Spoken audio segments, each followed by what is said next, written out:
رسول الله صلى الله عليه وسلم من لم يشكر الناس لم يشكر الله وقال عليه الصلاة والسلام البركة مع أكابركم او كما قال علیہ الصلاۃ والسلام۔ دیکھو میرے محترم معلمات، حقیقت یہ ہے کہ جو بڑے ہوتے ہیں نا ان کے اندر بڑی برکتیں ہوتی ہیں۔ گھر کے اندر بھی دادا اور دادی جب تک حیات ہے تو ایک برکت ہوتی ہے، چاہے وہ صاحب فراش کی نہ ہو، وہ لوگ اٹھ جاتے ہیں تو گھر کی ساری برکتیں اڑ جاتی ہیں اور ان کے خلا کو کوئی پورا نہیں کر پاتا۔ اور حدیث میں ہے، یہ منتخب حدیث میں باب اکرام المسلم میں یہ حدیث ہے، مستدرک حاکم کے حوالے سے صحیح سند کے ساتھ، البرکۃ مع اکابرکم، کہ برکتیں تو آپ کے بڑوں میں ہے۔ تو ہمارے جو بزرگ ہیں، چاہے وہ ہندوستان میں، پاکستان میں، بنگلہ دیش میں ہے، ترکی میں ہے، عرب میں ہے، عجم میں ہے، دنیا کی کسی بھی خطے میں جتنے بڑے بڑے علماء ہیں، جتنے بڑے بڑے اہل اللہ ہیں اور جتنے بڑے بڑے بزرگان دین ہیں، سب بابرکت لوگ ہیں۔ ان میں ایک ڈاکٹر صاحب بھی تھے رحمت اللہ علیہ، ہم نے ڈاکٹر صاحب کو بہت قریب سے دیکھا، ان کی صحبت میں وقت گزارا۔ ڈاکٹر صاحب کی شخصیت ایک ہمگیر شخصیت تھی اور ایک مختلف الانواع اور کثیر الجہات آدمی تھے۔ یہ ڈاکٹر صاحب سے اللہ نے کچھ تجدیدی کام کرائے جس سے پہلے جو ہے نا علماء کا ذہن اس طرف گیا ہی نہیں۔ ڈاکٹر صاحب کی تجدیدی کاموں میں سب سے بڑا کام ہے یہ مدرسۃ البنات کا قیام۔ پاکستان میں اس سے پہلے کوئی مدرسۃ البنات نہیں تھا، یہ ڈاکٹر صاحب نے ہی ابتدا کیا مدرسہ عائشہ کے نام سے اوورسیز بنگلور میں 1988 میں، اور اس میں بھی بہت بڑی مخالفت ہوئی بڑے بڑے علماء کی طرف سے، اور علماء نے کہا یہ کیا کام ہے، بدعت ہے، اور یہ عورتوں کو کیا اتنے پڑھنے کی ضرورت نہیں ہے، اور گھر میں پڑھے اور فلانا یہ وہ۔ لیکن ڈاکٹر صاحب جمے رہے اور ڈٹے رہے، اور اس کے بعد یہ مدرسہ نے ایسی ترقی کی کہ افادیت کی وجہ سے اب ہزاروں مدرسۃ البنات ہے جو ہے نا پاکستان میں۔ اور پھر اس کے بعد وفاق المدارس والوں نے بھی مدرسۃ البنات کا نظام قائم کیا، اور یہ تمام تجدیدی کارنامہ ڈاکٹر صاحب کا ہے اور ان کے نامہ عمل میں ہے۔ اس سے پہلے مدرسۃ البنات کا تصور ہی نہیں تھا پاکستان میں، یہاں تک کہ 1995 میں ہم مفتی رشید احمد صاحب رحمۃ اللہ علیہ کے پاس تخصص میں تھے، وہ اس وقت تک بھی مدرسۃ البنات کے قائم نہیں تھے، جبکہ وفاق المدارس والوں نے فیصلہ کیا تھا، مولانا سلیم اللہ خان صاحب نے، وہ بھی دل سے راضی نہیں تھے لیکن علماء نے ان کو مجبور کیا۔ اب تو ہر گلی میں مدرسہ ہے، ہر گھر میں مدرسہ ہے، اتنے سارے گھر ہیں جس میں چھوٹے چھوٹے مدرسۃ البنات چلتے ہیں، اس میں نورانی قاعدہ ہے، ناظرہ ہے، حفظ ہے، وہ تو ہے ہی۔ پھر جو ہے وفاق والوں نے کیا کیا، مدرسۃ البنات کا جو 6 سالہ کورس ہے اس کے ساتھ 2 سالہ دراسات کا بھی رکھا، یہ بھی ڈاکٹر صاحب سے لیا انہوں نے، اس لیے کہ ہمارے ہاں مدرسۃ البنات میں پھر ڈاکٹر صاحب نے سوچا کہ 6 سالہ کورس جو ہے مدرسۃ البنات کا یہ تو بڑا لمبا ہے، تمام عورتیں نہیں کر سکتی، تو ایک اور کورس نکالا، اس کا نام رکھ دیا نسواں، وہ 3 سالہ ہے۔ پھر یہ سوچا کہ بہت ساری عورتیں 3 سالہ بھی نہیں کر سکتی، ان کو صرف قرآن ٹھیک کرانا چاہیے، لہٰذا انہوں نے ایک اور کورس نکالا تجوید کے نام سے، وہ 1 سالہ ہے۔ تو مدرسہ عائشہ میں 6 سالہ کورس الگ ہے، نسواں کا 3 سالہ الگ ہے، اور تجوید کے لیے الگ ہے۔ یہ ڈاکٹر صاحب کا تجدیدی کارنامہ ہے۔ پھر ڈاکٹر صاحب کا ایک تجدیدی کارنامہ بہت عجیب یہ ہے کہ جو وفاق المدارس سے بچیاں پڑھ کر آتی ہے اور عالمات بنتی ہیں، ان کی عربی اتنی نہیں ہوتی، تو ڈاکٹر صاحب نے اس کمی کو پوری کرنے کے لیے 1 سالہ تخصص فی اللغہ رکھا عالمات کے لیے، اور بہت کامیاب ہے، اس میں 30 سے 35 عالمات ہر سال ہوتی ہے۔ تو یہ تخصص فی اللغہ للفاضلات المدارس الاخرى، یہ ڈاکٹر صاحب کا ایک بہت بڑا کارنامہ ہے، یہ بھی تجدیدی کارنامہ ہے۔ پھر ڈاکٹر صاحب رحمت اللہ علیہ ایک ایسے عجیب کثیر الجہت آدمی تھے کہ مدرسۃ البنات کے ساتھ انہوں نے کہا کہ جو معلمات فارغ ہوتی ہے اور یہ ان کی شادیاں ہوں گی، ان کے بچے ہوں گے، تو ابھی ابتدائی سے ان کے بچوں کے لیے کچھ کام کیا جائے، تو انہوں نے کیا کیا، ایک روضہ کے نام سے ایک اسکول کھولا، عربی میڈیم، اور اس میں 3 سال سے بچی کو لیا جاتا ہے اور بچے کو لیا جاتا ہے، بچے اور بچیوں دونوں کے لیے روضہ کا نام رکھ دیا، روضہ عائشہ۔ وہ عربی میڈیم اسکول ہے، اور اس کی اتنی افادیت ہے کہ آپ سوچ نہیں سکتے۔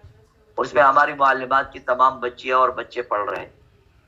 یہ روضہ عائشہ کے نام سے جو عربی میڈیم اسکول ہے، یہ بھی ڈاکٹر صاحب کا تجدیدی کارنامہ ہے، پاکستان میں سے پہلے اس کو کوئی تصور بھی نہیں تھا، ابھی ہے، ابھی ڈاکٹر صاحب سے لوگ نقل کر رہے ہیں، اور ہمارے محلے میں ابھی عربی میڈیم اسکول کھلا ہے، ابھی جہاں میں رہ رہا ہوں، اور وہ بھی مدرسہ ابن عباس کے ایک فاضل ہے، انہوں نے ڈاکٹر صاحب سے سیکھا اور آگے چلا رہے، ابھی پنجاب میں ہے، سرحد میں ہے۔ روزے کا اتنا زیادہ مانگ بڑھ گیا ہے، اب لوگ آ کر یہاں سے سیکھتے ہیں۔ تو ابھی ہمارے پاس کچھ معلمات اس طرح ہے جو 1 سال یہاں پر صرف روزے میں گزار کر یہ طریقہ سیکھنا چاہ رہی ہے، بہت ساری اس طرح ہے، پنڈی سے آئی، اسلام آباد سے آئی، لاہور سے آئی، انہوں نے کہا ہمیں طریقہ سیکھنا ہے اور ہم نے اپنے ہاتھ جا کر اس کو کھولنا ہے۔ یہ بھی ڈاکٹر صاحب کا ایک تجدیدی کارنامہ ہے۔ پھر ڈاکٹر صاحب کا سب سے بڑا تجدیدی کارنامہ یہ ہے کہ انہوں نے ایک مدرسہ ابن عباس کے نام سے ایک بنین کے لیے ایک مدرسہ کھولا، اور اس میں پہلی دفعہ ایسا ہوا کہ تمام نظام عربی میں رکھا۔ جس سے مدرسہ البنات میں تو عربی کا نظام ہی تھا، اس سے پہلے ہمارے ہاں عربی کا سسٹم کوئی جانتا بھی نہیں تھا، ہمارے تمام مدرسے اردو میں چلتے ہیں۔ اس میں یہ ہوتا ہے کہ پھر مدرسہ کے فضلاء اور فاضلات، ان کی عربی اس لیول کی نہیں ہوتی کہ وہ پڑھا سکے، تبلیغ میں جا کر بیان کر سکے، محاضرہ دے سکے۔ تو ڈاکٹر صاحب کا ایک تجدیدی کارنامہ ہے کہ انہوں نے کیا کیا، پورے مدرسے کو اول سے اخیر تک پورا عربی، اور تمام زبانوں پر عربی کے علاوہ پابندی ہے۔ اس کو ایسی مقبولیت حاصل ہوئی کہ اب تمام مدارس میں، جتنے بڑے مدارس ہے، دارالعلوم کراچی ہے، بنوری ٹاؤن ہے، جامعہ بنوریہ ہے، فاروقیہ ہے، انہوں نے مستقل ڈاکٹر صاحب سے سیکھ کر ایک سیٹ پہ عربی معہد رکھا ہے۔ دارالعلوم میں مستقل صف الاول میں اگر 2 کلاسیں اردو کے تو ایک عربی کے، صف الثانی میں اگر 2 کلاسیں اردو کے تو ایک عربی کے، مستقل عربی سیکشن رکھا ہے ہر کلاس میں۔ اور بنوری ٹاؤن میں مستقل ایک مدرسہ معہد کے نام سے، فاروقیہ والوں نے تو ابھی یہ کیا کہ مستقل ایک بہت بڑا مدرسہ کھولا ہے، المعہد اللغہ العربیہ کے نام سے، دور حدیث تک پورا عربی ہے، دور حدیث بھی عربی میں پڑھائی جاتی ہے۔ یہ ڈاکٹر صاحب سے سیکھا انہوں نے، اس سے پہلے اس کا کوئی تصور نہیں تھا۔ پھر ڈاکٹر صاحب کا یہ بھی ایک تجدیدی کارنامہ ہے کہ انہوں نے یہ کام فضلاء عربی جو باقی مدارس سے فضلاء ہے اور جہاں معہد نہیں ہے یا معہد سے پڑھ کر نہیں آتے، ان کے لیے بھی تخصص فی اللغہ رکھ دیا ہے 1 سال کا، اور اس تخصص فی اللغہ میں ہر سال 500 تک علماء ہوتے ہیں۔ اس سال 500 علماء ہیں، ابتدا میں 700-800 ہوتے ہیں، پھر آہستہ آہستہ 3 مہینے کے بعد کچھ کم ہو جاتے ہیں، اخیر تک 500 رہتے ہیں۔ 500 علماء تخصص فی اللغہ میں ہے کہ جو فضلاء ہے، عالم علماء ہے، باقی مدارس سے پڑھ کر آئے ہیں، لیکن ان کی عربی اتنی روانی نہیں ہے، ان میں اس میں تو جو ہے نا فلوئنٹ نہیں ہے، تو کیا کرتے ہیں 1 سال میں ان کو پورا عربی سکھاتے ہیں، تخصص فی اللغہ۔ اور یہ اتنا عجیب تجدیدی کارنامہ ہے کہ اب بہت سارے مدارس والوں نے اس کو کھولا ہے، کراچی میں ہے، لاہور میں، پشاور میں، انہوں نے یہاں سے فاضل بن کے اپنے مدارس میں تخصص فی اللغہ کا اجرا کیا۔ ڈاکٹر صاحب اتنا عجیب آدمی تھے کہ انہوں نے یہ کہا کہ سلفی صالحین میں حفاظ حدیث ہے، تو ہمارے زمانے میں کیوں نہیں؟ اس لیے یہ ایسا تجدیدی کارنامہ کیا کہ وہ روضہ عائشہ سے جو بچے اور بچیاں وہاں روضے سے فارغ ہوتی ہے، پھر ان کو حافظ بناتے ہیں، یہ 11 سال سے پہلے حافظ قرآن ہوتے ہیں، پھر روضے میں بھی حافظ قرآن میں بھی، یعنی اسکول بھی پڑھایا، اس کے بعد حافظ قرآن بھی بنایا، بچے اور بچیاں دونوں۔ پھر 11 سال کی عمر میں حافظ قرآن بننے کے بعد ان کے لیے ایک نیا کورس نکالا، اس کا نام ہے حفظ الحدیث۔ وہ حفظ الحدیث میں ان کو الجمع بین صحیحین بخاری اور مسلم حفظ کراتے ہیں، اور موطا امام محمد حفظ کراتے ہیں، منتخب حدیث حفظ کراتے ہیں، 4 کتابیں حفظ کرا دیتے ہیں۔ تقریباً یہ کچھ بچے 3500 حدیثوں کے حافظ ہوتے ہیں، کچھ 3000 کے ہوتے ہیں، اور منیمم جو ہے کم از کم درجہ 2500 ہے، 2500 حدیث ہے، وہ ازبر یاد کراتے قرآن کی طرح۔ اور اس میں انہوں نے یہ نظام بنایا ہے کہ جیسے قرآن میں اور حفظ قرآن میں سبق ہے اور منزل ہے، تو حفظ حدیث میں بھی 3 چیزیں رکھی ہے، سبق الگ ہے، سبقی الگ ہے اور منزل الگ ہے. تو یہ حفاظ جو ہے، حفاظ حدیث، ہمارے ساتھ 4 گئے تھے اس دفعہ چلے میں. تو ایک سے میں نے پوچھا، انہوں نے کہا مجھے 3,500 حدیثیں یاد ہے، 3500 حدیثیں، اور دوسرے کو شاید 3,000 یاد تھی، اور کم از کم والے کو 2,500 حدیثیں یاد تھی. ایک زمانہ ایسا تھا کہ بڑے بڑے علماء کو 40 حدیثیں آج بر یاد نہیں ہوتی، 40-50 حدیثیں. یہ حفظ الحدیث کا جو نظام ہے اتنا شاندار ہے کہ یہ صدیوں کے بعد ڈاکٹر صاحب نے اس کو نافذ کیا ہے. تو میری نظر میں ڈاکٹر صاحب ایک بعض شعبے میں ایک مجدد کے درجے پہ تھے، ایک تجدیدی کام کرنے والے. مجدد کمانے تجدیدی کام. یہ مدرسۃ البنات ان کا کارنامہ ہے، روضہ عائشہ ان کا کارنامہ ہے، تخصص فی اللغہ العربیہ ان کا کارنامہ ہے، اور حفظ الحدیث ان کا کارنامہ ہے. پھر ڈاکٹر صاحب نے سوچا کہ بیروت کی کتابیں پاکستان میں نہیں پہنچتی، تو اور ہوتی ہے تو بڑی مہنگی ہوتی ہے. بیروت کے طرز پر ایک مکتبۃ البشرا قائم کیا، اور ان میں اتنے معیار کتابات کے ساتھ کتابیں چھاپی کہ ابھی جو ہے نا وہ مصر اور بیروت کے مقابلے اس سے معیار میں اوپر ہے. اب وہاں سے کتابیں منگوائی نہیں جاتی، وہ کہتے ہیں ہمیں مکتبۃ البشرا کی کتابیں کافی ہے. اور وہ فارسی رسم الخط، اردو رسم الخط کو ختم کیا، اور بہترین طباعت کے ساتھ یہ مکتبۃ البشرا بھی ڈاکٹر صاحب کا تجدیدی کارنامہ ہے. تو اتنا ہمجیت آدمی تھے یہ کہ یہ اپنی ذات میں ڈاکٹر صاحب ایک انجمن تھے. ایک ڈاکٹر صاحب اپنی ذات میں ایک امت تھے. ان ابراہیم کان امتن، اس کے بہت سارے ترجمے ہیں. ایک ترجمہ ہے کہ ابراہیم علیہ السلام مقتدا تھے، پیشوا تھے. ایک ترجمہ ہے کہ امتن کا معنی معلم الخیر. لیکن ایک ترجمہ اس کا یہ بھی ہے کہ ابراہیم علیہ السلام اپنی ذات میں ایک امت کے برابر تھے. جیسے ایک پوری امت مل کر جتنا کام کر سکتی ہے، ابراہیم علیہ السلام سے اللہ نے اکیلے لیا. اور علماء نے ایک تفسیر بخاری میں ہے کہ ایک صحابی نے یہ آیت پڑھی اور پھر آگے کہا ان معاذ ابن جبل کان امت، کہ ہماری امت میں، اس امت میں معاذ ابن جبل بھی امت کے درجے پر فائز تھے. اور جو ہے نا سلف صالحین میں ایک قول مشہور ہے الرجل الالف والامرأة الالف، کہ ایک آدمی 1000 کے برابر ہے. اور اس میں ان کے پھر نام گنے ہیں کہ خلفائے راشدین ہر ایک اپنی ذات میں امت، ابو بکر صدیق، حضرت فاروق اعظم، حضرت عثمان، حضرت علی.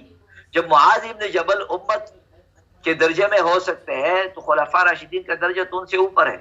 عبداللہ بن مسعود کا درجہ ان سے اوپر ہے، ابی بن کعب کا درجہ ان سے اوپر ہے، ام المؤمنین عائشہ صدیقہ رضی اللہ عنہا کا درجہ تو علم میں خلفاء راشدین کے برابر ہے. اپنی ذات میں امت.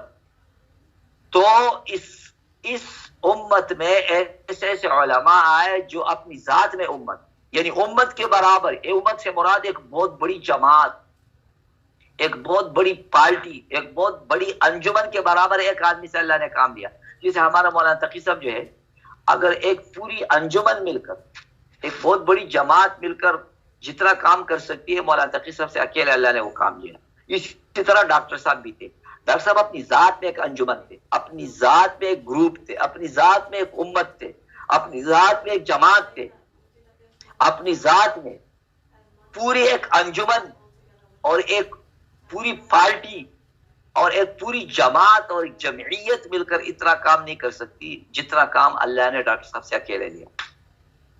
اتنے عجیب آدمی تھے یہ. تو ایک طرف ان کی تجدیدی کارنامے علم میں ہے، دنیاوی اعتبار سے اتنے بڑے وجاہت والے آدمی تھے. ان کے والد صاحب وزیر اعظم رہے پاکستان کے 6 مہینے، چودھری محمد علی صاحب 1953 میں اور 1954 میں.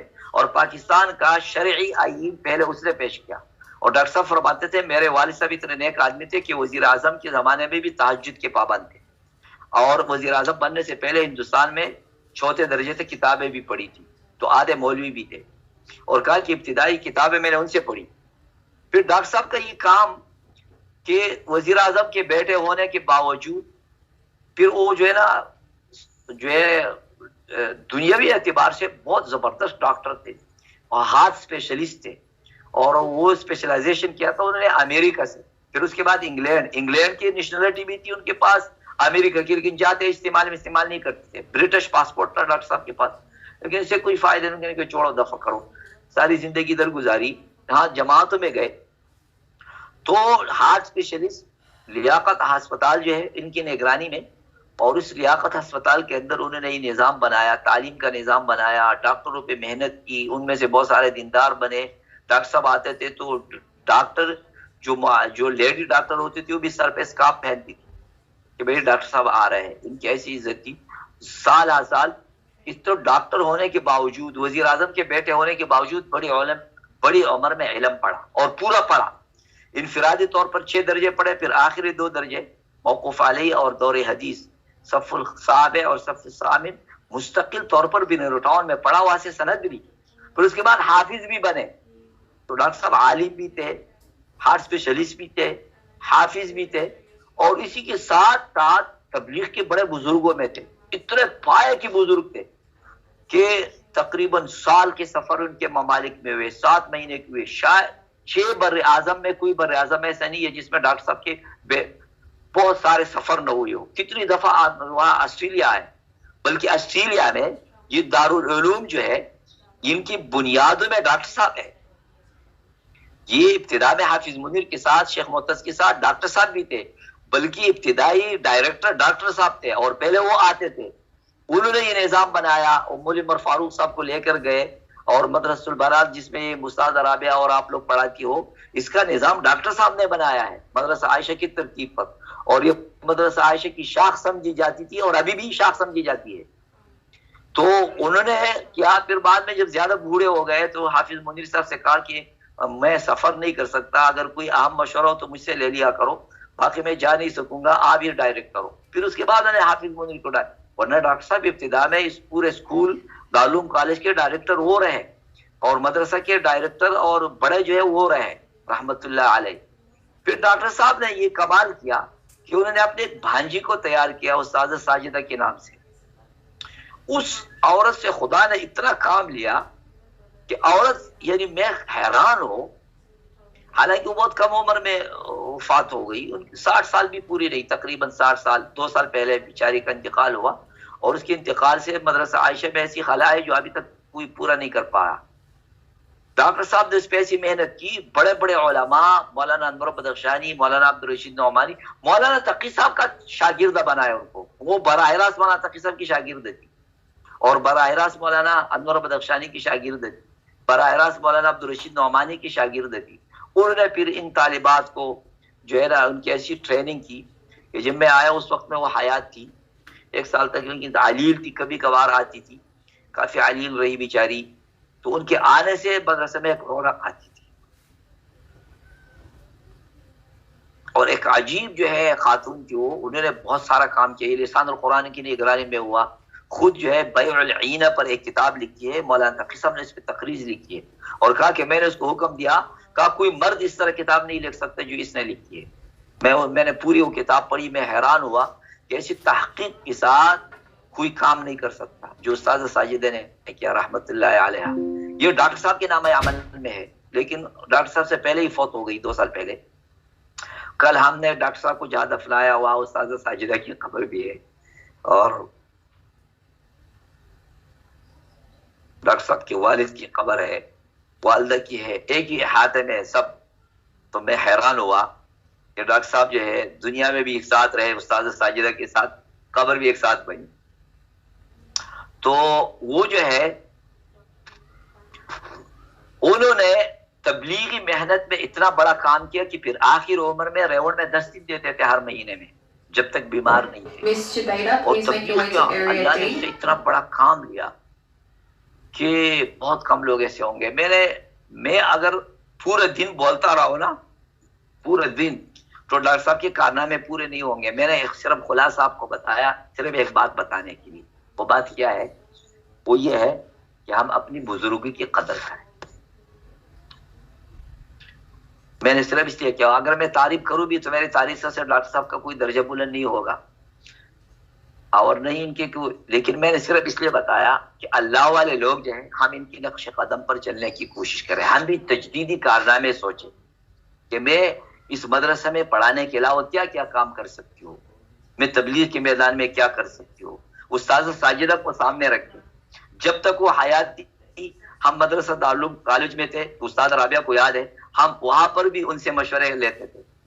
کوئی بھی مسئلہ پسا، یہاں تک کہ کبھی حافظ منیر بھائی شفیع اور میں ہم گئے اور استاذہ کو بٹھایا پردے کے پیچھے اور بڑے اہم مشورے ان سے کیے، ڈاکٹر صاحب بھی ساتھ تھے. تو وہ ایسی عقل والی خاتون تھی اور ایسی سمجھدار اور حکمت اور بصیرت والی خاتون تھی کہ میں حیران ہوتا تھا کہ اللہ نے ان کو کیسا نوازا ہے. تو یہ نہیں ہے کہ کوئی خواتین کام نہیں کر سکتی، ان کا جسم پردے میں رہتا ہے تو ان کے کارنامے بھی پردے میں رہتے. جسے جسم پردے میں ہے، ورنہ استاد ساجدہ کے ایسے کارنامے ہیں کہ اس پہ کتاب لکھی جا سکتی. ان کی ایسی زندگی ہے، ان کی شاگردات نے اس پہ بہت کچھ لکھا، علماء نے لکھا ان پہ، بڑے بڑے علماء نے. میں مولانا انور بدخشانی کے ایک بیٹا عمر بدخشانی، ان کا ایک مضمون پڑھا استاد ساجدہ پہ. میں نے کہا انہوں نے کہا کہ میری باجی نے ان سے پڑھا اور استاد ساجدہ گویا ہمارے گھر کی ایک فرد سمجھی جاتی تھی، تو باجیوں کی وجہ سے مجھے ان کے اتنے حالات کا علم ہوا جو عام لوگوں کو نہیں ہے، ان کے تقوی کا، ان کے علم کا، ان کے تجربے کا، ان کی حکمت کا، ان کی بصیرت کا.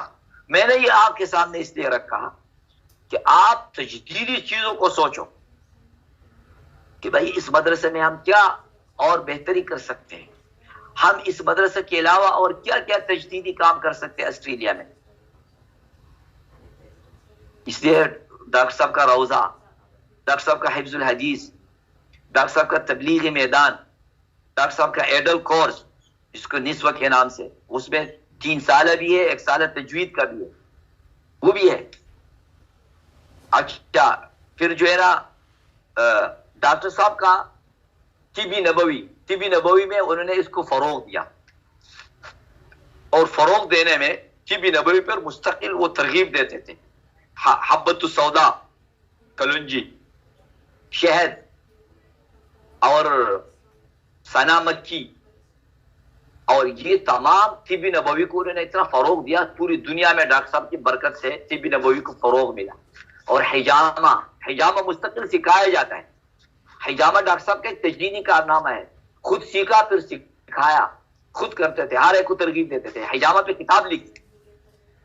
تو ہم تجدیدی کاموں کو سوچیں، ہم اپنے ذہن کو منجمد نہ بنائیں کہ میں تو بس اتنا ہی کر رہی ہوں جتنا پڑھا رہی ہوں، اور پڑھانے بھی ہماری نیت پیسے کی نہ ہو. ڈاکٹر صاحب وزیر اعظم کے بیٹے تھے لیکن زندگی ایسی درویشانہ گزاری کہ آپ سوچ نہیں سکتی. زمین پر زندگی بھر اپنے بڑا ان کے والد صاحب کا گھر تھا، اس میں ایک جھونپڑا بنایا تھا، اس میں رہتے تھے کہ میں نے دنیا سے کچھ نہیں لینا. جس آفس میں جہاں میں بیٹھتا ہوں اس کے قریب میں ڈاکٹر صاحب کا مدرسہ عائشہ میں آفس ہے، اس میں کس پہ بیٹھتے تھے جو ہے نا، اس پہ بھیڑ کے کال پر یا ایک چٹائی، وہ چٹائی ابھی تک ہے، اسی چٹائی پر بالکل ملنگ اور درویش آدمی تھے.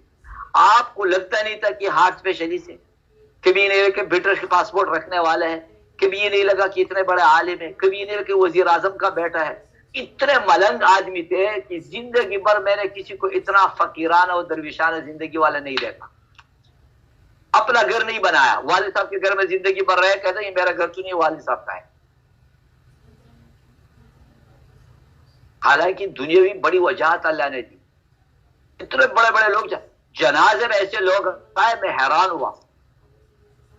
بڑے بڑے علماء، دنیاوی وجاہت والے، ڈاکٹر، اتنا بڑا مجمع، قدم تل دھرنے کی جگہ نہیں تھی. کہ امام احمد فرماتے تھے کہ ہمارے حقانیت کی ایک دلیل ہمارے جنازے بھی ہے.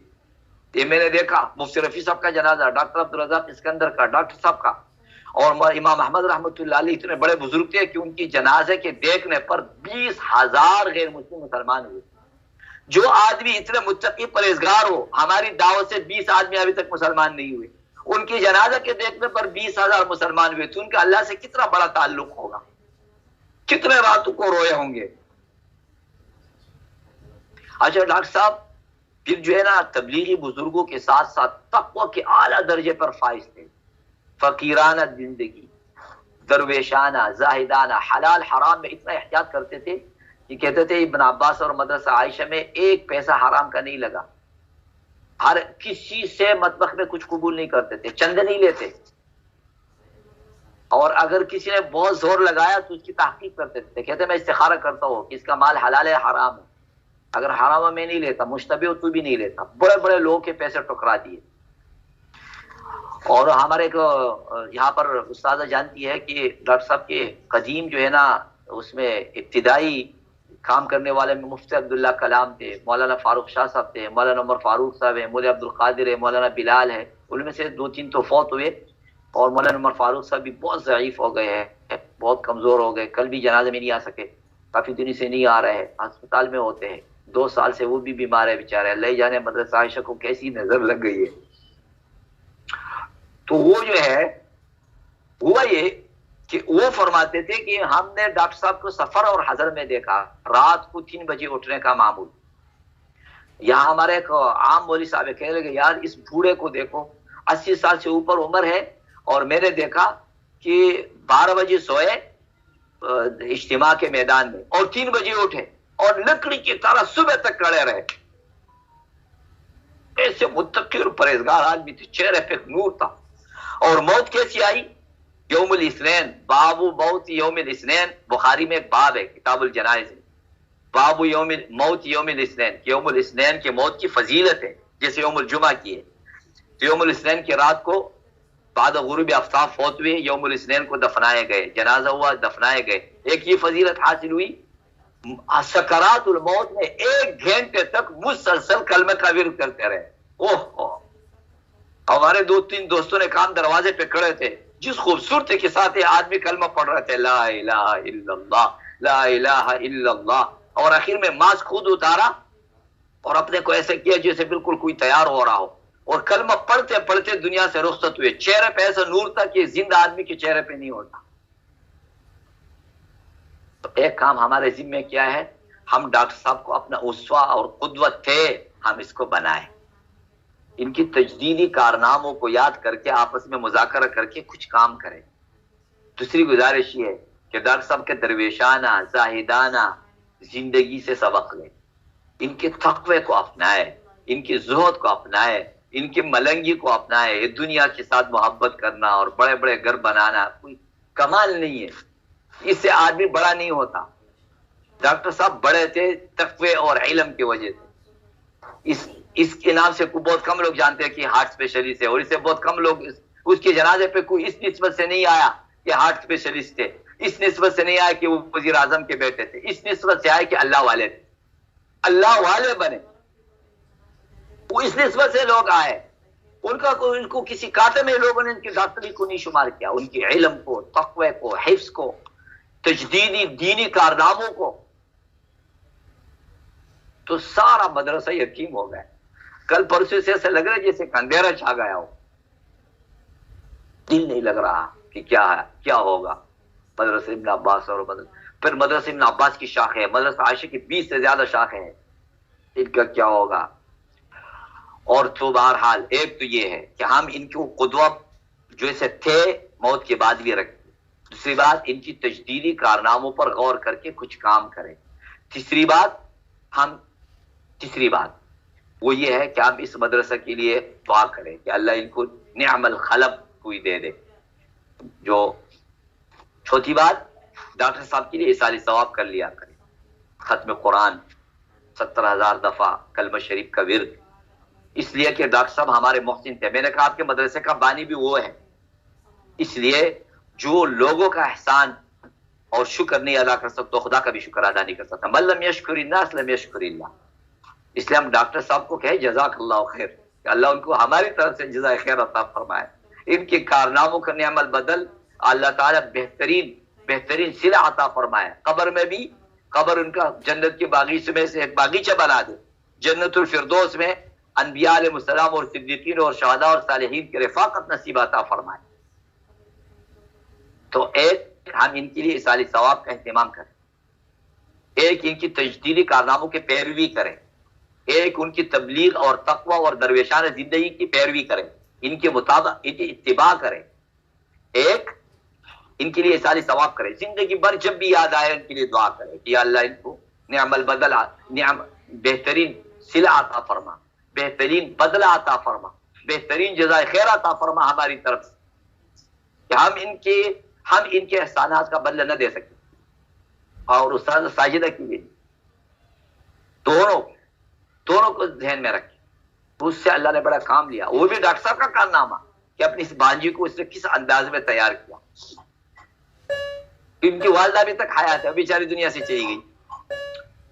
جو ڈاکٹر صاحب کی بہن ہے وہ بھی ایک مدرسۃ البنات چلا رہی ہے, وہ بھی ڈاکٹر صاحب کی نگرانی میں. ہمارے ایک دوست نے کہا مجھے لے کر گئے ڈاکٹر صاحب اس مدرسے میں, اس کا نام بھی مدرسہ عائشہ لاہور میں.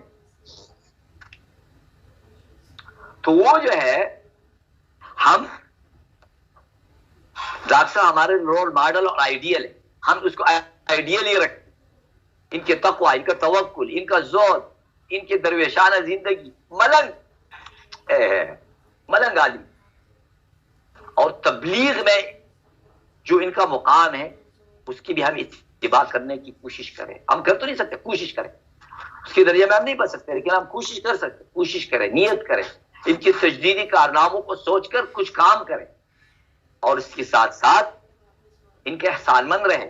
احسانات کا ہم بدلہ نہیں دے سکتے, تو ہم ان کے لیے یہ دعا کریں کہ اللہ آپ ہماری طرف سے ان کو جزائے خیر عطا فرمائے. جیسے نبی کریم صلی اللہ علیہ وسلم کے احسانات اتنے ہیں کہ ہم ان کا بدلہ نہیں دے سکتے, تو ہم کیا پڑھا کریں, جزا اللہ عنا محمد صلی اللہ علیہ وسلم و اہلہ, کہ اللہ ہماری طرف سے آپ اپنے حبیب کو بہترین جزائے خیر عطا فرما, صحابہ کو بہترین جزائے خیر عطا فرما, وہ فقہاء مجتہدین کو بہترین جزائے خیر عطا فرما, ہمارے تبلیغ اکابر کو بہترین جزائے خیر, تو ڈاکٹر صاحب کو بھی بہترین جزائے خیر عطا فرما.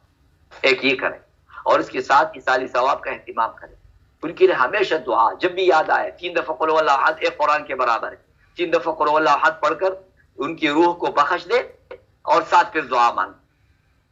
ان کاموں کا ہم اہتمام کریں ہمیشہ کے لیے, اور ان کی زندگی کو زندگی بھر یاد رکھیں جب تک ہم حیات ہیں, کہ وہ ہمارے آئیڈیل ہے, ہمارے لیے نموذج ہے, ہمارے لیے نمونہ ہے, ہمارے لیے اسوہ ہے, ہمارے لیے قدوہ ہے, ہمارے رول ماڈل. اس زمانے میں اصل رول ماڈل تو محمد صلی اللہ علیہ وسلم ہے, لیکن اس زمانے کی بات کر رہا ہوں. تمام امت کے لیے اسوہ حسنہ تو امام الانبیاء ہے صلی اللہ علیہ وسلم, لیکن ان کے جو جانشین ہے, ان جانشینوں میں سے ایک ڈاکٹر صاحب بھی تھے. ان کے ورثہ جو ہے علماء ورثۃ الانبیاء, تو ان کے ورثہ میں ایک ڈاکٹر صاحب یہ. اس زمانے کے اعتبار سے میں بات کر رہا ہوں کہ اس زمانے میں اگر کسی کو آپ جو ہے نا نمونہ دیکھنا ہو, کسی کو آپ رول ماڈل دیکھنا ہو, کسی کو آپ نے آئیڈیل دیکھنا ہو, تو ڈاکٹر صاحب کو دیکھ.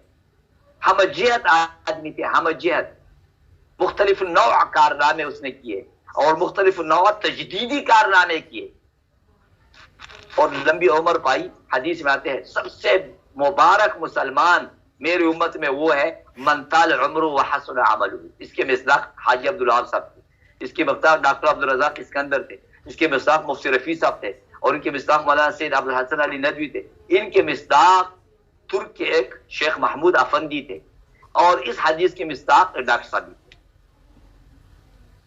ڈاکٹر صاحب من طال عمر و حسن عمل کے مصداق تھے, 84-85 سال عمر پائی, اور اتنا آخر تک صحیح رہے. تو وہ چند مہینے اس طرح رہے, اس میں بھی اعمال کرتے رہے. سکرات الموت میں مسلسل کر, ایک آدمی نے کہا کوبے میں گیا تو ان کے ہونٹ ہل رہے, کوبے میں بھی ذکر الہی. کہا میرا ابھی بھی معمول ہے روزانہ 10,000 دفعہ درود شریف پڑھنے کا, اندازہ کرو اس عمر میں. اوئے ہوئے ہوئے, مجھے شرم آتی ہے کہ میں اپنے کو ان کے سامنے تول رہا ہوں. ہم جوانی میں کچھ نہ کر سکے, بڑھاپے میں آپ ان کی تاریخ پڑھیں, اس پہ کتاب لکھی جا سکتی ہے. اس لیے اس زمانے کے اعتبار سے ہمارے لیے بہترین اسوہ, اس زمانے کے اعتبار سے ہمارے لیے بہترین نمونہ, ہم ان کے پیچھے چلنے کی کوشش کریں. ان تمام ہم جہت مختلف نوع کارناموں میں کریں گے انشاءاللہ. اللہ مجھے اور آپ کو عمل کی توفیق عطا فرمائے. وآخر دعوانا الحمدللہ رب العالمین. اللهم لك الحمد كما انت اهل, وصل وسلم على سيدنا محمد كما انت اهل, وافعل بنا ما انت اهل, فانك اهل التقوى واهل المغفرة. اللهم اغفر له وارحمه واعف عنه, اللهم اكرم نزله, اللهم وسع قبره, اللهم افسح مدخله, اللهم ادخل الجنة الفردوس الاعلى مع النبيين والصديقين والشهداء والصالحين وحسن اولئك رفيقا. اللهم اجعل قبره روضة من رياض الجنة, اللهم اجعل قبره روضة من رياض الجنة, اللهم اجعل قبره روضة من رياض الجنة. اللهم اجزه عنا خير الجزاء, اللهم اجزه عنا خير الجزاء. اللهم اجزي عنا وعن سائر الأمة خير الجزاء يا أكرم الأكرمين ويا أرحم الراحمين. اللهم اغسل خطاياه بماء الثلج والبرد ونقه من الخطايا كما ينقى الثوب الأبيض من الدنس. اللهم لا تحرمنا أجره ولا تفتنا بعده. اللهم لا تحرمنا أجره ولا تفتنا بعده. اللهم أجرنا في مصيبتنا واخلفنا خيرا منه. اللهم أجرنا في مصيبتنا واخلفنا خيرا منه يا أكرم الأكرمين. أجرنا في مصيبتنا واخلفنا خيرا منه. وصلى الله وسلم على سيدنا ونبينا محمد وعلى آله وأصحابه أجمعين. آمين آمين آمين برحمتك يا أرحم الراحمين. السلام عليكم ورحمة الله وبركاته.